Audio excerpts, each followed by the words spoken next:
Mr. Joseph Kimogo, who is an expert in assessment, to recap the morning's, the activity we have done on assessment.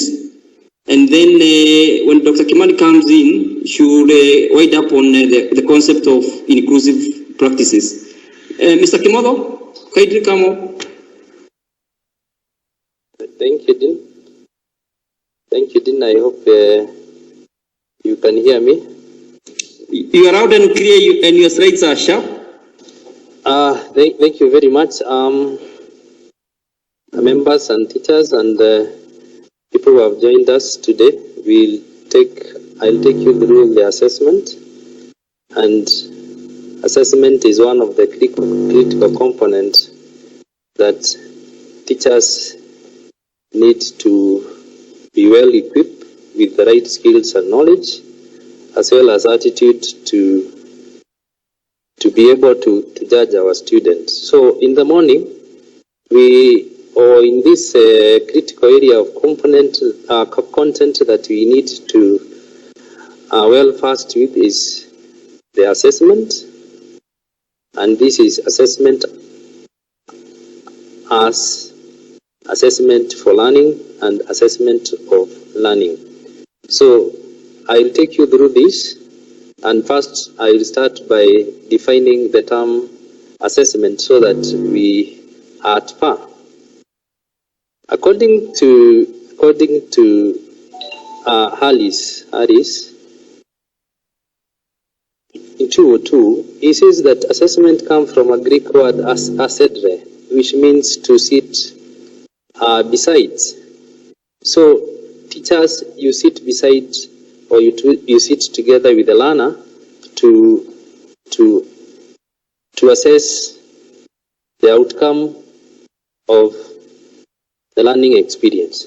So assessment can also be said to be an act of judging according to the common usage of the term, and that is as per the Cambridge Dictionary. So in this context, you are a judge. You are a judge. So to have some two working definition, we can first say assessment, as Allen 2004 says, is the use of the empirical data on student learning to define programs. I would want you to note that use of empirical data here meaning observable data. Here in this context, a group of measurables, that's the data, and you are using that data to refine programs or improve learning. We also have another definition that we can say is a process of gathering and discussing information from multiple sources in order to develop a deep understanding of what students know, understand, and can do with their knowledge as a result of educational experiences. In this context, look at the word is a process. So if the process is taken in the right procedure, then the product will be good. If you don't use the right process, then the product will be not good. Then the idea of multiple sources is that you have to use different methods of assessment. You have to gather data from different sources. And as the idea presenter presented on the intelligence, you realize there are so many forms of intelligence. That is Howard Gardner, the way he looked at it. Now, the two terms, assessment and evaluation, they have been used in many occasions, forums anonymously, but they are different, and we will come to how they are different and how they are used in assessment. Now, allow me to first of all look at the nexus where the two come into play and say that both evaluation and assessment require you to have a criteria that you use to measure. And criteria in this sense is that for you to arrive at a good judgment, that is evaluation, then you need to have a very clear criteria that you can defend in any other forum of how you ended up there. And these criteria also forms or will form as it should be based on evidence. It should be based on evidence. And now evidence is the one that we have said we gather from the multiple sources. So evaluation can be said to be the judgment aspect of assessment. The judgment aspect of assessment. And assessment is that process where you gather data and then you give an individualized feedback to enable the learner to arrive at a meaningful conclusion. In other words, here we say that assessment is a process by which information is obtained relative to some known objective or goal, and these include testing. So note carefully that all tests are assessment, but not all assessment are tests. Evaluation, on the other hand, is that procedure that used to determine the worth of an education outcome. So when you judge, you evaluate the learner. So we talk of assessment, measurement, assessment, and evaluation. So evaluation is the last part, and this is where you judge the learner. So evaluation, therefore, is a process of judging. It's a process of judging something or someone based on a certain set standard. Please note the set standards, because these are the criteria that we have earlier noted that are very critical.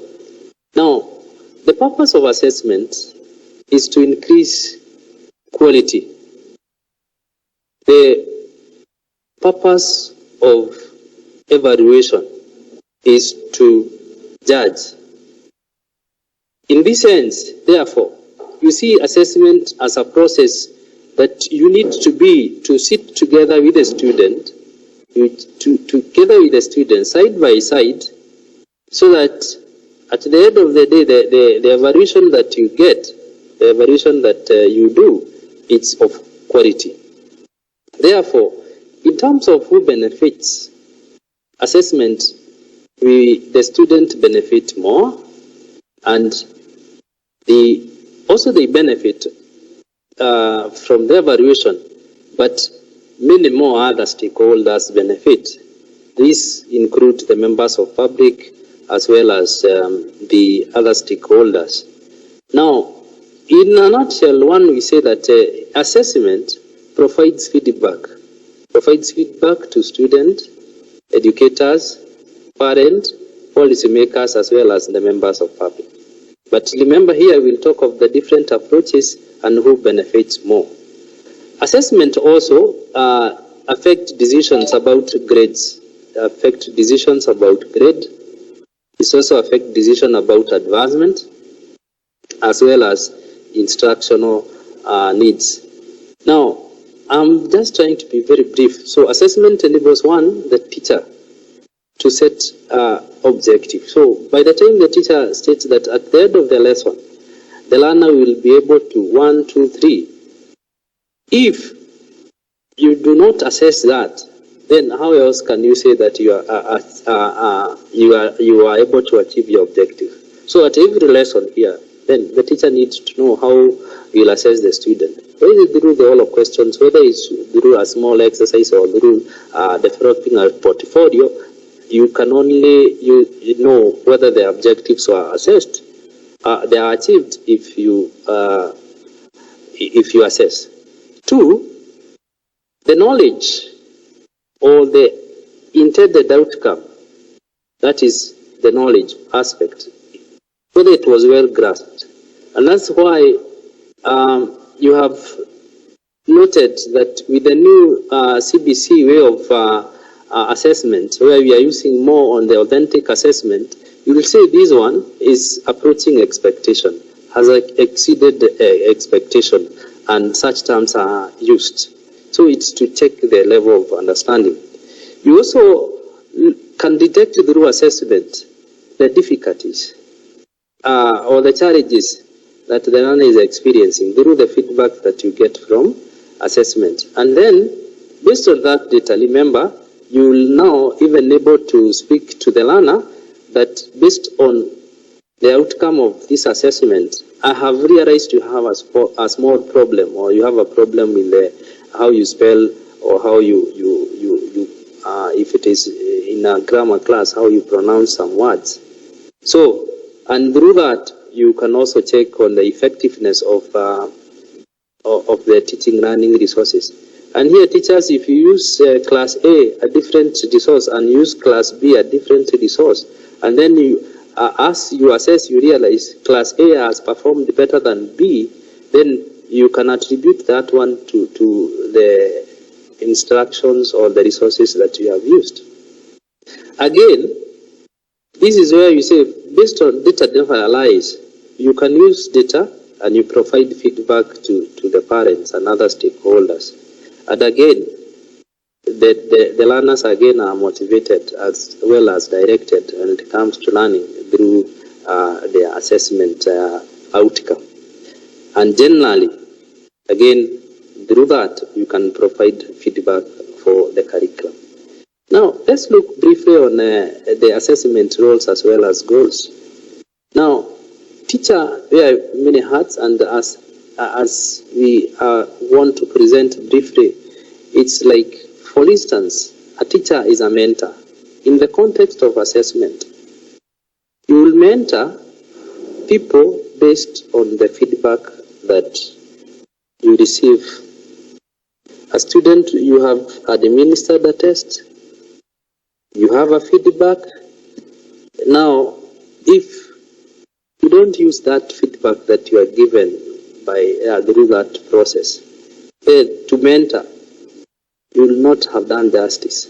So teachers, it's important that once you get the feedback, pick from there.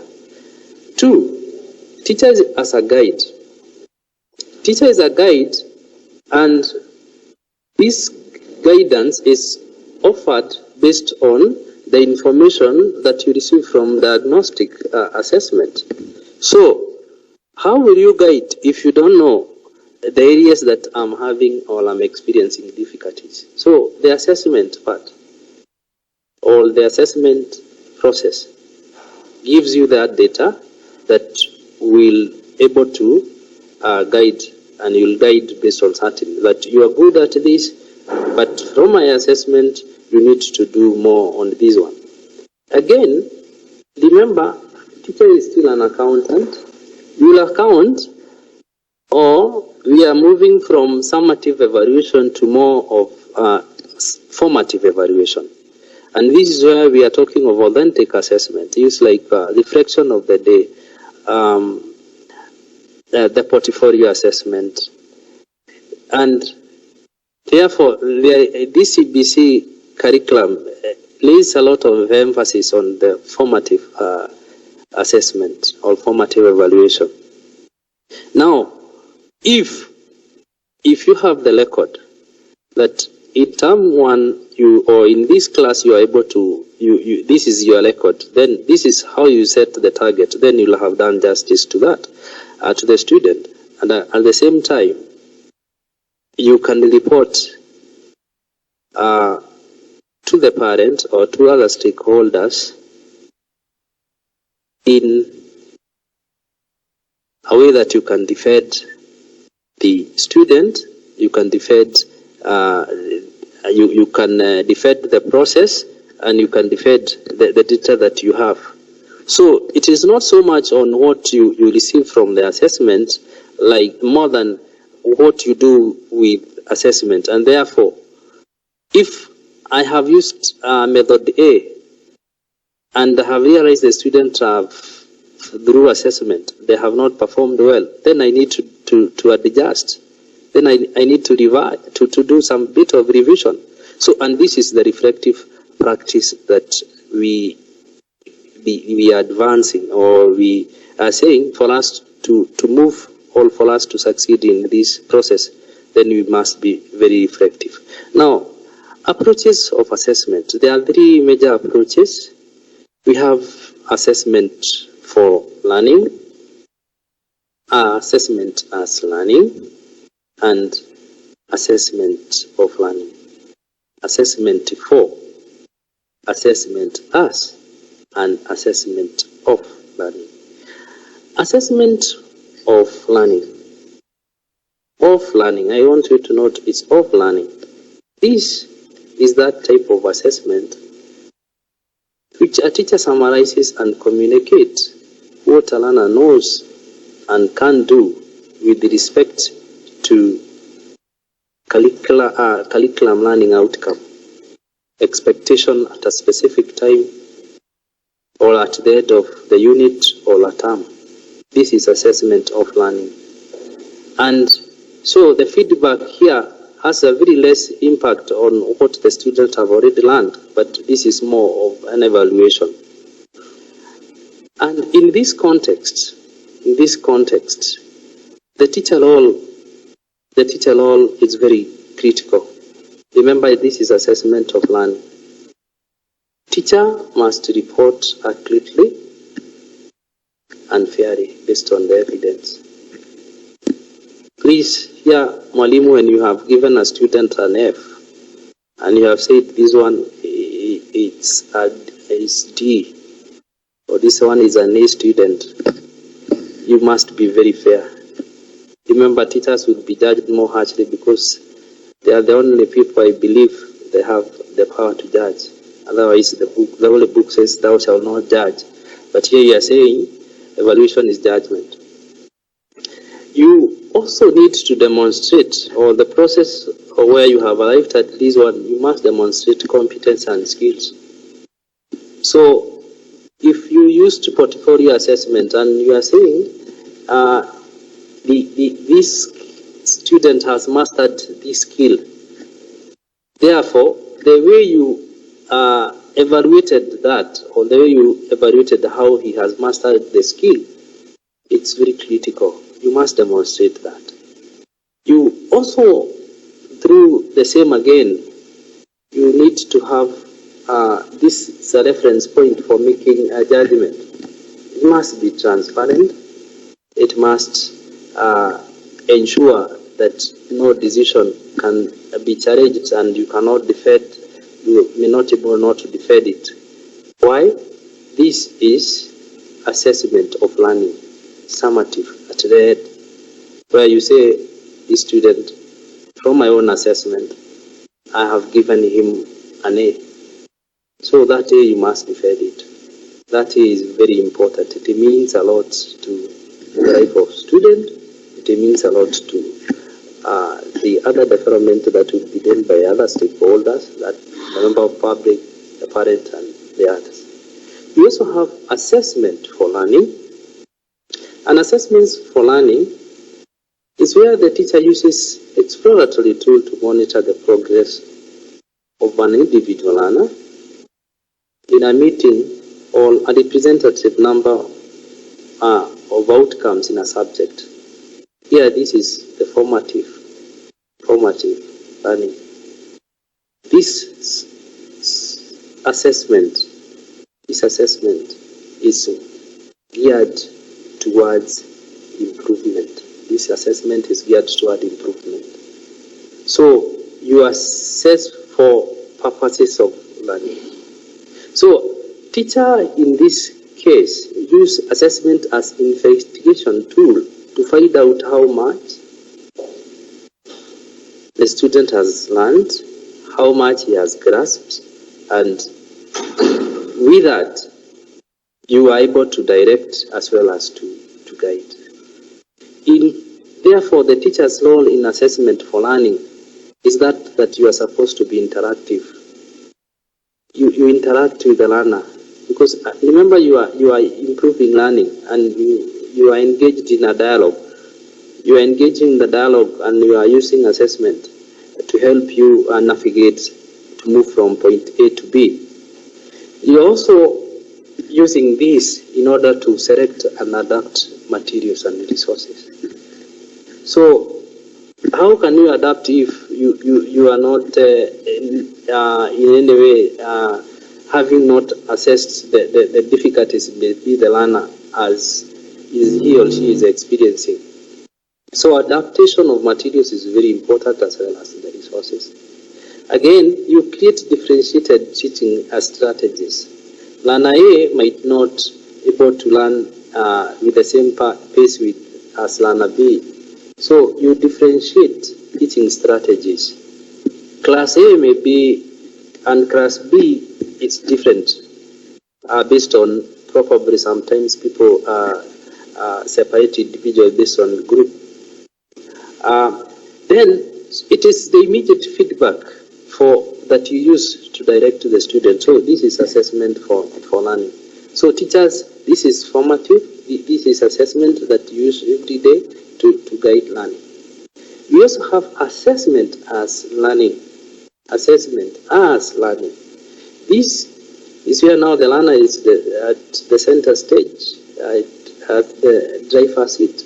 So assessment as learning occurs when the learner undertakes a project in which he is assisted by the teacher to set individual goals, monitor own progress, do self-assessment, reflection of his or her own learning to make further improvement in learning.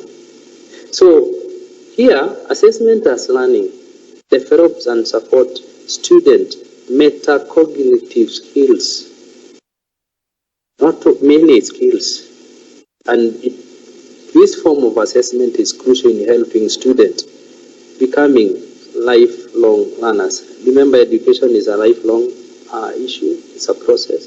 It doesn't end. So we learn all the time, and therefore, once you learn and you learn with all your experiences, with all your senses, then you learn better. So assessment as learning. The teacher role here is to model and teach the skills of self-assessment. Remember, you'll tell the learner, based on this, you can evaluate yourself this way. So, and he'll do and then come back to you. Again, you monitor the progress towards them. So, you need to have different sessions where you are monitoring the student. They have reached up to this level, they have not done this well, and you are guiding them. So a good practice is work with the student to develop a clear criteria of good practice. Guide the student in developing internal feedback. So here, teacher, you note that the person who is supposed to, if I use the term who is supposed to be talking more, is the student. Let's say, ask the student, what challenges are you facing? The student will outline all these challenges. Ask the student, what are the opportunities that you think they are there? Let the student do the SWOT analysis, strength, weaknesses, opportunity, and threat that he is experiencing. Then you guide the student. And therefore, if you create an environment where it is safe for students to take chances and where support is readily available, assessment as learning will be very good, will succeed more. In a summary, therefore, we say assessment of learning, the main purpose is to judge, judgment and placement, promotion. And at this point, the reference key assessor at that time is the teacher. Assessment for learning is for improvement of instructional decisions and making instructional decisions. So the teacher again is the key assessor. As an expert, he assesses, he guides based on the standards that are out there and the expectations. Assessment as learning. The main person, this is self-assessment, is a student. He is monitoring his progress and he is adjusting. So the main purpose, is to adjust, to do self-correction and to monitor. So, and this one again, you monitor with the reference points here. again being the exam. So some of the strategies that you can use in formative assessment, and this we have looked at it there, assessment for learning, formative, is self-assessment and peer assessment. A strategy where the learners become competent assessors of their own work and the work of their peers. We also have portfolio assessment, and I know the person who will take us through the afternoon will look at critical areas of how we go about in the process of coming up with a rubric that you can use to assess the portfolio, that all the artifact that the student will, or the project that they take. So portfolio assessment is a systematic, integrated and meaningful collection of learners' day-to-day classroom work, artifacts that provide a visual of own learning, progress and achievement. Is the learner analysis and the reflection on their work that makes a portfolio an important tool for assessment. Remember, we are moving out, or we are moving from traditional approach, methods of assessment to more authentic method of assessment, and portfolio is a very authentic one. We have reflective journal. This is a tool which you access understanding processes, writing abilities, connection to concept and personal knowledge. We are at a time where we are moving from that banking concept approach to education to learner becoming more reflective persons. So once someone reflects deeply about, for example, the learning of the day, from the reflection you can even assess the achievement of the learner. And I want to challenge teachers and people. Even if you go to, for example, on a Sunday, and the pastor, assuming was the teacher, and he has preached, and then after the service or after the mass, you ask the faithful who attended, what was the teaching of today? What was God teaching us today? Many people might not answer that question. So it's the same approach we are using. In a class, we have to be reflective of what we have learned in the day. So someone will say the pastor was good. So did he learn anything? He only say, I have judged the pastor was hilarious. Another person will say, well, we were able to, in the first reading, we learned this. Then that one has learned something. So if you are to use and to develop a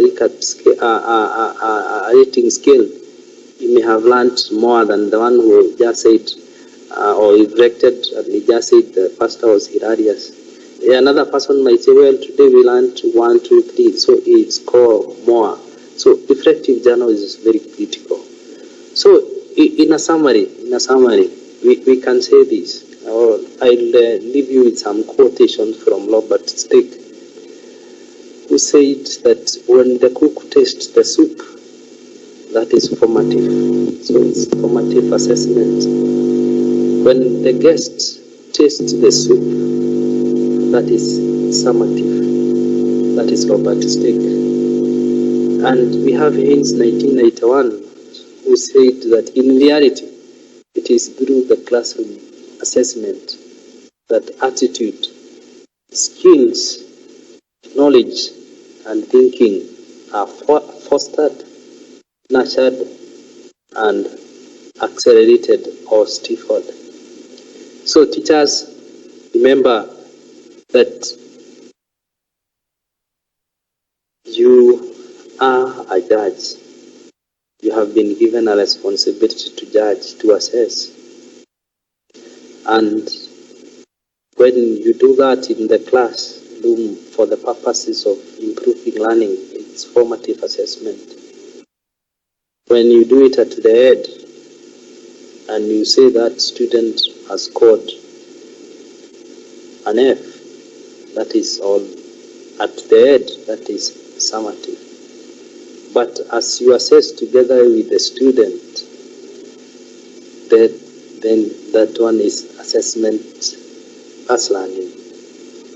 So remember this, that you can all, you as a teacher, because you have been given that privilege to judge, your judgment should be based on a set criteria. Your judgment should be based on data and not on emotions, and not on, person A or B. So teachers, reflect on that. Reflect that assessment is very critical. And as we start on CBC, where we are opening more on the different method of assessment to assess the different skills, attitudes gathered by the learner, then we need again to think about assessment. Thank you so much. Thank you, Mr. Kimodo, for the good exposition. We have said we must embrace the formative assessment. That is the way to go with CBC. Let me invite Dr. Cecilia Kimani. Daktari, come back. Daktari, you can hear me? Yeah. Thank you. Can you pick it up? Mr. Kimodo, you can drop your slides.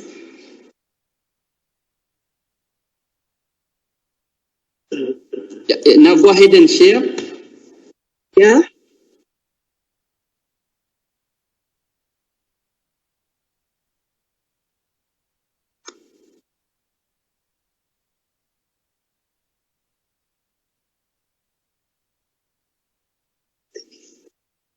Hi, hello.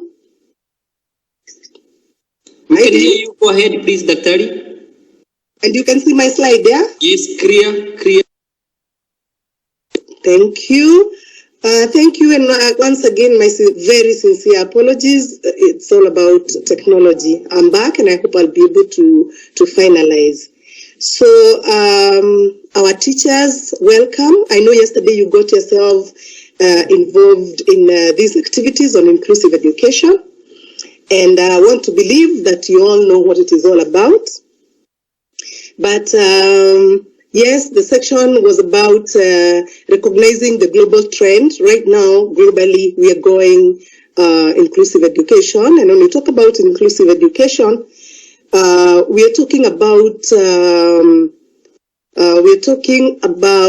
practices across the board, not just in school, not just in the classroom, even in the society. And that is why we say that it is a philosophy where wherever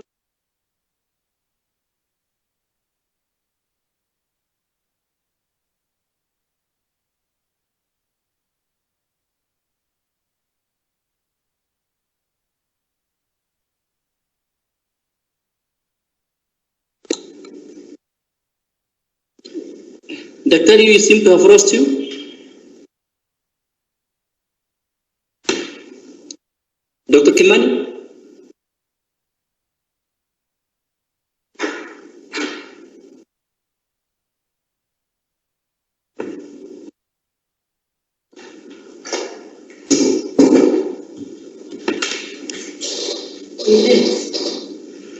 Dr. Kimani?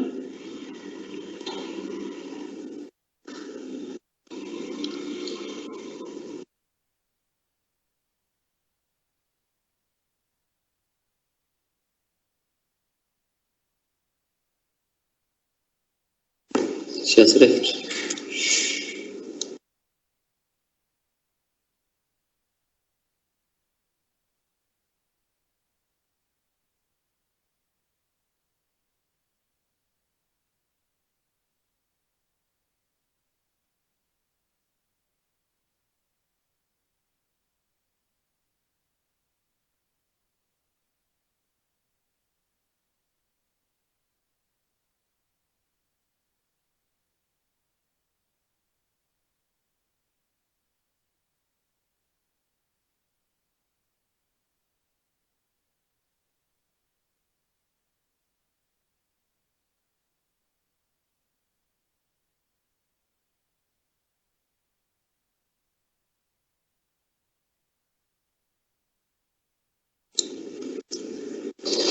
So, ladies and gentlemen, we seem to have lost Dr. Kimani. We will engage her some more time. For now, allow me to release you to go and attend to the tasks. In this task, you are going to do the formative assessment strategies. So kindly, maybe now we can move away from the webinar. We go to the TPD app when we start attending to our the morning session, the middle morning session activities. So I wish you well. We shall meet at 2 p.m. to look at the next area in the afternoon. So maybe we come to the end of this session, but maybe Director ICT could have something to communicate.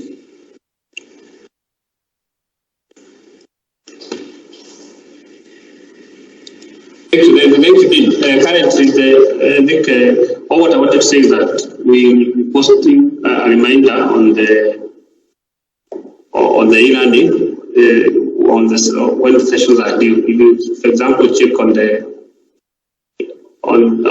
if you check on, let me just share a screen here. Screen here. If, for example, you check on here, there is a notice. There's a banner that's coming up there. So that will be communicating us just a reminder on when when we need to move now out of the e-learning and move to the session for the live session. The next live session is at 1:45, and we hope to see you at that time. Thank you. Thank you, Dean.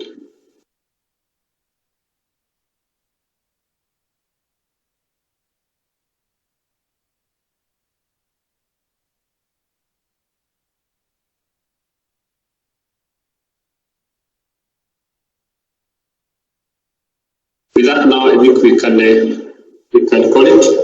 We can now move to e-learning and proceed with the next activities. Thank you.